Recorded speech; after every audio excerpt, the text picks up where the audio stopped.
धन्यवाद अध्यक्ष जी, आपने इस मुद्दे पर मुझे बात रखने को कहा और मैं दिल्ली सरकार का भी आभार व्यक्त करती हूं दिल्ली और देश के लोगों की ओर से कि आज ऐसे समय पर जब सबसे ज्यादा इस सदन की जरूरत महसूस की जा रही थी, ऐसे समय में दिल्ली सरकार ने सदन बुलाने का फैसला किया और आज जबान हमारी होगी, शब्द जो है हमारे होंगे, लेकिन जो दर्द है वो दिल्ली और देश के लोगों का होगा। अध्यक्ष जी, 25 जून 1975 को देश में पहली बार इमरजेंसी लगी थी। मैं उस समय पैदा भी नहीं हुई थी, लेकिन मुझे यकीन है कि आप उस समय राजनीति में सक्रिय थे। आपने उस तरह की इमरजेंसी जब पूरे देश में लगी थी, वो एक राजनीतिक अराजकता का माहौल था, लेकिन ऊपर जरा बातचीत कैसे हो रही है? कह रही थी 25 जून 1975 को जब देश में इमरजेंसी लगी थी, मैं पैदा भी नहीं हुई थी, लेकिन आपने उस इमरजेंसी को अपने आंखों से देखा, महसूस किया होगा। उस समय भी बहुत लोग थे जो उस समय जब इमरजेंसी लगी उसकी तारीफ कर रहे थे, उसे ठीक ठहरा रहे थे और बहुत से लोगों जो ठीक ठहरा रहे थे, मुझे लग रहा है आज उसी तरह बहुत से हमारे खिलाड़ी हैं, बहुत से हमारे राजनेता हैं। मुझे लगता है कहीं ना कहीं दबाव या बंदूक रख के उनसे ये हालात जो देख रहे हैं उसे नजरअंदाज करते हुए सरकार के इस कदम की जो तारीफ करवाई जा रही है। यही उस समय पहले भी हुआ था। पूरा देश में अराजकता का माहौल उस समय राजनीतिक था, इस समय राजनीति के साथ आर्थिक भी है।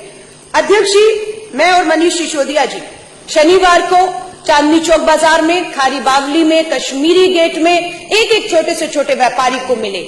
हमने वहां देखा बाजार पूरी तरीके से अध्यक्ष जी बंद पड़े हुए हैं। व्यापारियों ने बताया जो छोटा व्यापारी भी चांदनी चौक जैसी जगह पर 10-12 हजार रुपए कमा लेता था, उसकी सेल 400-500 पर आकर रुक गई है। उसके पास घर में जाकर बच्चों को खिलाने के लिए पैसे तक, रोटी तक के नहीं है। लंबी लंबी लाइनें लगी हुई हैं। अध्यक्ष जी, मैं एक चीज के ऊपर ध्यान दिलवाना चाहती हूँ, 2-3 चीजें हैं। नरेंद्र मोदी जी देश के प्रधानमंत्री ने 8 तारीख की रात को 8:17 के ऊपर सारे टीवी चैनल पे लाइव आए और हमें लगा कि पता नहीं क्या हो गया। पहला शब्द था काले धन से लड़ना चाहते। पूरे देश में खुशी थी, मुझे भी वो शब्द सुनकर बहुत खुशी महसूस हुई कि प्रधानमंत्री 2.5 साल बाद शायद अपना कमिटमेंट पूरा करने जा रहे हैं और ये बिल्कुल देश काले धन से लड़ना चाहता है। लेकिन जैसे जैसे उन्होंने अपनी बात को आगे बढ़ाया तो हमारे पांव के नीचे से जमीन हट गई, क्योंकि हम जमीन के लोग हैं। हमें मालूम था कि ये जो फरमान जारी किया जा रहा है उसके बाद देश और दिल्ली के अंदर हालात क्या होने वाले हैं। अध्यक्ष जी, सबसे बड़ा मजाक उन्होंने तब किया जब 8 तारीख की रात को वो तुगलक की फरमान जारी करते कि 500 और 100 के नोटों पर पाबंदी लगा देते हैं और 9 तारीख की सुबह हवाई जहाज लेकर जापान रवाना हो जाते हैं विदेशी दौरे पर। और वहां जाकर जो भारतीय कम्युनिटी उसमें बहुत ठाके लगाकर, तालियां बजा बजा कर जिक्र करते हैं उस बूढ़ी मां का जो कहीं वृद्धाश्रम में पड़ी हुई है।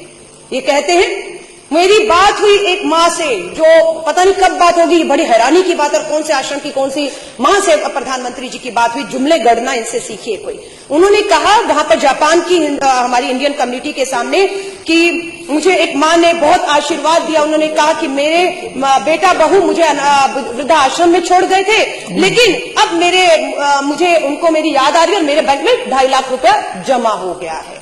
वो मां कहाँ है, कौन सा आश्रम है, कब बात हो गई प्रधानमंत्री जी से जिसका जिक्र वो जापान में जाकर कर रहे थे, ठाके लगा रहे थे। अध्यक्ष जी, वो मां मुझे मिल गई है, मैं बताना चाहती हूँ।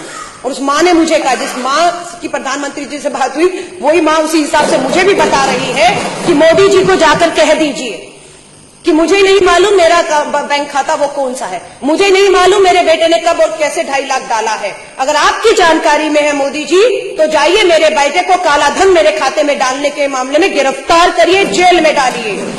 और आशीर्वाद मैं आपको तब दूंगी जब वो मां ये कह रही है कि मैं अपनी 4 दिन से पासबुक लेकर बैंक के धक्के खा रही हूं, मैं अपनी पेंशन नहीं लगवा पा रही हूं, मैं दवा नहीं ले पा रही हूं, वो मां रो रही है। ये मोदी जी को मैं बताना चाहती हूं, ये वही मां है जिस मां ने आपको आशीर्वाद दिया था। अध्यक्ष जी, सबसे बड़ी बात, खाता नंबर मैं बता रही हूं ऑन रिकॉर्ड 5545100034। ये किसका अकाउंट नंबर है अध्यक्ष जी? पश्चिम बंगाल के भाजपा के जो खाता है, पार्टी कार्यालय का खाता का नंबर बता रही हूं, दोबारा बता रही हूं 5545100034। मैं क्यों इसका जिक्र कर रही हूं अध्यक्ष जी? प्रधानमंत्री देश के कहते हैं ये जानकारी बहुत खुफिया रखी गई है, किसी को इसकी जानकारी नहीं दी गई है। 8 तारीख की रात को 8:37 में घोषणा करते हैं और उसी दिन सुबह 500 और 1000 के नोट भाजपा कार्यालय बैंक के खातों में जमा करा देता है सुबह सुबह। ये कोई पूछेगा कि 1 करोड़ रुपया जो भाजपा के खाते में सभी के सभी 100 और 500 के नोट जमा कराए गए, वो कैसे आए? और ये एक ही उदाहरण नहीं, ऐसे बहुत से उदाहरण है अध्यक्ष जी जो मैं आपको गिना सकती हूँ। और मुझे लगता है बिल्कुल जो जांच की मांग की जा रही है, भाजपा के एक कार्यालय खातों की जांच होना बेहद जरूरी हो चुका है। ये कहना कि ये जानकारी किसी को नहीं थी, ये बिल्कुल झूठ है। इसके एक और अब मैं आपको सबूत दे देती हूँ। अध्यक्ष जी, मैं पूछना चाहती हूँ, ये शख्स जो है संजीव कंबोज, ये कौन है? ये पंजाब का भाजपा का बहुत बड़ा नेता है। ये ट्वीट पर 2000 नोटों की गच्छी की तस्वीर डालते हैं। और कब डालते हैं? मोदी जी घोषणा करते हैं देश के प्रधानमंत्री 8 तारीख की रात को। और संजीव कंबोज जो भाजपा के बहुत बड़े नेता है पंजाब से, वो ये खबर डालते हैं 10:53 सुबह 6 तारीख को, 6 नवंबर को, जब देश को नहीं पता था कि 2000 का नया नोट आने वाला, उसकी शक्ल क्या होगी। उसको आरबीआई जो है मोदी जी की, प्रधानमंत्री की घोषणा के बाद जो है उस नोट को दिखाती है पूरे देश में कि वो नोट कैसा होगा। लेकिन भाजपा के इस नेता के पास इसकी जानकारी, इसकी तस्वीरें, ये नोट कैसे थे, ये तो देश जानना चाहेगा, कैसे इनको खबर थी इसकी।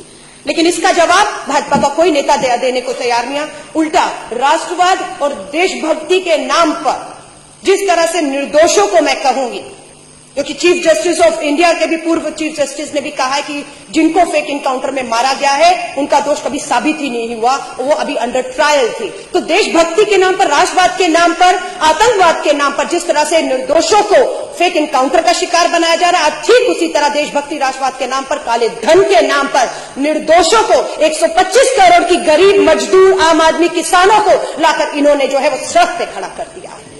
शर्म आती है हमें, उस मां के आंसू नहीं दिखते। और सबसे बड़ी तो मैं निंदा करना चाहूंगी, शर्म आती है। कल तक जब कांग्रेस के नेता राहुल गांधी लाइनों में खड़े थे तो मोदी जी भाषण देकर ठाके लगा रहे थे कि मां का काला धन जमा करने के लिए एक बेटा लाइन में खड़ा है। और आज मैं कहूंगी, क्या देश के प्रधानमंत्री जी, आपकी भी माता जी को आज आपने 90 साल की उम्र में लाइन में खड़ा करने का एक फोटो, कहूंगी एक अपॉर्चुनिटी की तौर पे आपने देखा, 90 साल की मां को लाइन में खड़ा कर दिया है। बहुत से देखे हैं, मैंने 4000 रुपया लाइन में खड़ा होकर निकाला और सबसे पहले 4000 में से 2000 लेकर मैं अपने 80 साल के करीब, मेरे पिताजी की उम्र होने वाली है, 75 साल के ऊपर मेरी मां है, सबसे पहले अगर 4000 निकाला तो 2000 अपनी मां को देकर आई कि मां जरूरत हो तो रख लो, मुझे पता है आप लाइनों में नहीं लग पाओगी, आपको शुगर की बीमारी है। देश के प्रधानमंत्री 4000 बदलने के लिए अपनी माता जी को खड़े करते थे। बहुत सी माताओं की पेंशनें नहीं मिल पा रही हैं, वो रो रही हैं। अध्यक्ष जी, और मैं आपको बताती हूं, इसके अलावा बाबा रामदेव जी ने भाषण दिए थे, नरेंद्र मोदी जी का चुनावों में समर्थन किया था, काला धन आएगा और 15 लाख आएगा सबके खाते में। हम इसी देश का इंतजार कर रहे थे। जब मोदी जी घोषणा करने लग गए, मुझे लगा शायद काला धन वापस आ गया और सबके खातों में अब 15 लाख आने वाला है। लेकिन अध्यक्ष जी, होता क्या है, अभी एक अलवर की वीडियो जो है वो क्लिपिंग चल रही है किसी न्यूज चैनल की, उसमें बाबा रामदेव अलवर राजस्थान का कोई उपचुनाव होना है, उसके उम्मीदवार है, चांदनाथ प्रत्याशी है, उनके प्रचार में गए तो उनको भूल गए कि मेरे सामने माइक और कैमरे लगे हुए हैं। जो भाजपा के प्रत्याशी चांदनाथ हैं, वो बाबा रामदेव जी के कान में कहते हैं, अरे बड़ी मुसीबत आ गई, मेरा भी पैसा पकड़ा गया। ये उनके शब्द हैं। किसी ने कहीं से पैसे लाने में बड़ी दिक्कत हो रही है, हमारे पकड़े भी गए। अब बाबा रामदेव जी क्या कहते हैं, उनका हाथ पकड़ते, उन्हें चुप कराते, ये बात यहां बंद करो, बावले हो गए हो, यहां मत करो, फंस जाओगे। ये क्या सच्चाई है? ये क्लिपिंग चल रहा है लेकिन मीडिया नहीं दिखा रहा उसको। उसके ऊपर बाबा जी से नहीं पूछा जा रहा किसका कौन सा पैसा पकड़ा गया। ये वही बाबा रामदेव है जो आज पतंजलि में अंदर जो करोड़ों रुपए, मैं कह रही हूं, आप सरहद पे खड़े जवान का बाबा रामदेव हवाला दे रहे देशभक्ति के नाम पर। बाबा रामदेव जी, आपका हम लोग आपको तब हम मानेंगे जब आप पतंजलि के दरवाजे खोल देंगे और आटा और नमक और चीनी और भूखे जो लोग आज हैं उनके घर तक आपका पतंजलि का सामान पहुंच जाए। पर आपके यहां पर भी काले धन को सफेद करने का काम चल रहा है। दूसरा, भाजपा के ही बहुत बड़े नेता, बहुत नाम फेमस हुआ, सुषमा स्वराज जी वहां से चुनाव जब लड़ी थी, बिल्लारी ब्रदर्स करके माइन माफिया हैं, सीबीआई में उनके केस चल रहे हैं। 16 तारीख को उनकी बेटी की शादी है।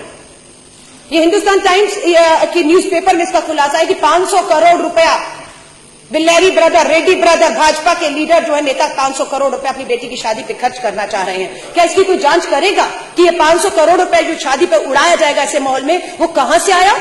वो कैश है, बैंकों से आया, कैश है तो कब और कौन से बैंकों में ये बदला गया? अध्यक्ष जी, इसकी कोई जानकारी अगर आप मांगेंगे तो आपको देशद्रोही कहा जाएगा। अध्यक्ष जी, अभी एक और हिंदुस्तान टाइम पंजाब की खबर आई है कि पंजाब में 2 लोगों को 2000 के जाली नोटों के साथ पकड़ भी लिया गया।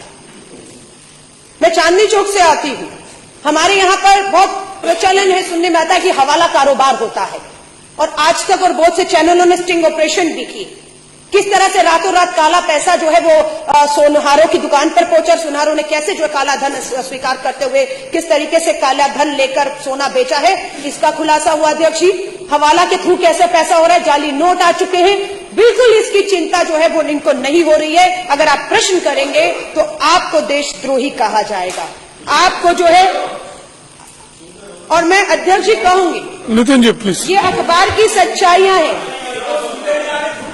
दिल्ली के 80% एटीएम खाली पड़े हुए हैं, क्योंकि 100 का आपने 500,000 बंद कर दिया, उसके बाद एक ही नोट बचता है एटीएम में, जो फिट होता था वो 100 का होता था। और 100 की जो हकीकत है इस देश में, ये मैं नहीं कह रही, ये आंकड़े हैं, ये मेरे हाथ में इंडिया टुडे का न्यूज़पेपर है। इंडिया टुडे का न्यूज़पेपर ये बता रहा है कि देश में तो कुल करेंसी का जो 500 के नोट थे उसका 47% जो है वो हिस्सा था, और जो 1000 के नोट थे उसका लगभग 37%। आप मानिए लगभग 80% जो करेंसी थी वो 500 और 1000 के नोट की थी। 80-85 बाकी जितना भी रह गया, कुछ प्रतिशत 100 के नोट से ये देश ये सोच रहे हैं कुछ यूं चल जाएगा। ये हकीकत है। पहले प्रधानमंत्री जी ने कहा मुझे 2 हफ्ते दे दीजिए, जापान में ठाके मार के हंसे, यहां पर आकर रोना शुरू कर दिया, और अब 50 दिन मांग रहे हैं। और अर्थशास्त्री कह रहे हैं कि 6 महीने तक ये व्यवस्था जो है वो सुधरने वाली नहीं है। अराजकता का माहौल सब जगह है। अगर दिल्ली के मुख्यमंत्री उन्हें चेतावनी भी देते हैं कि संभल जाइए, इस देश के हालात बहुत बदतर होने वाले हैं, लेकिन वो कहते हैं कि आप हमें धमका रहे हैं, आप हमें धमका रहे हैं। आश्रय लेना चाह रहे हैं कि कश्मीर में अगर स्टोन पेल्टिंग, अध्यक्ष जी, अगर बंद हो गया तो 500 के नोट बंद करने से हुआ है। तो मैं ये भी बता दूं, इस 500 के नोट के साथ स्टोन पेल्टिंग, अगर पथराव वहां बंद हो चुका है, लेकिन खतरा पूरे देश में इसका पैदा हो चुका है। उसके उदाहरण है कि बहुत जगह लूटमार शुरू हो गई, काले बाजारी शुरू हो गई है, नमक तक को लेकर खारी बावली की दुकान को लूटा गया है। इन सब के लिए सरकार बिल्कुल भी तैयार नहीं है। 25,000 रुपए में कैसी होगी बेटी की शादी? इनका दर्द सुनने वाला कोई है? कौन नहीं चाहता? अध्यक्ष जी, एक मां मुझे मिली जिसका मैंने फेसबुक पे वीडियो भी डाला है, 10 लाख लोगों ने उसको शेयर किया है। वो मां ये कह रही है कि मैंने 50,000 रुपया 8 तारीख की सुबह अपनी बेटी की शादी के लिए उधार लिया था। वो 50,000 अब कागज रद्दी हो चुका है, कर्ज सिर पे खड़ा है जिससे लिया है। वो कहता है मुझे ये नोट वापस चाहिए। मैंने जब दिए थे तब ये चलते थे, अब मैं जो लूंगा वो लूंगा जो आज चलते हैं। वो मां आज सड़कों पर खड़ी है, रो रही है कि बेटी की बारात रास्ते से वापस लौट रही है। इसी तरह बहुत उदाहरण है। All is not well at Azadpur Mandi, फल फ्रूट सब्जियां सड़ रही हैं, करोड़ों का नुकसान इस देश की अर्थव्यवस्था को लग रहा है। लोग बेरोजगार हो रहे हैं, जिनके पास 100 लोग काम करने वाले थे, सैलरी ना देने की वजह से उनको पता है कि 6 महीने तक अर्थव्यवस्था नहीं सुधरेगी, उन्होंने उसको नौकरियों से बेदखल करके बेरोजगारी भी एक बड़ा कारण बनना पड़ा। नोट बदलने में नाकाम युवती ने फांसी लगा दी। इतनी निराशा, हताशा आज आ चुकी है कि ये हाल हो चुका है। अलका जी कंक्लूड करें प्लीज, कंक्लूड करिए। यही कहूंगी, इसकी इतनी गंभीरता को विपक्ष हल्के में मत ले। मैं आपसे कहूंगी, हालात, हम जमीन से जुड़े हुए नेता, हमारे नेता आजादपुर मंडी से लेकर मनीष सिसोदिया जी पूरा चांदनी चौक घूमे, जमीन की हकीकत को जानते हैं। जिस जमीन की हकीकत से देश के प्रधानमंत्री कोसों दूर हैं, अगर वो जमीन की हकीकत से वाकिफ होते तो पश्चिम बंगाल, बिहार, दिल्ली में उनका ये हाल नहीं होता। आज भी मैं कहूंगी समय है, संभल जाए अध्यक्ष जी। जय हिंद, जय।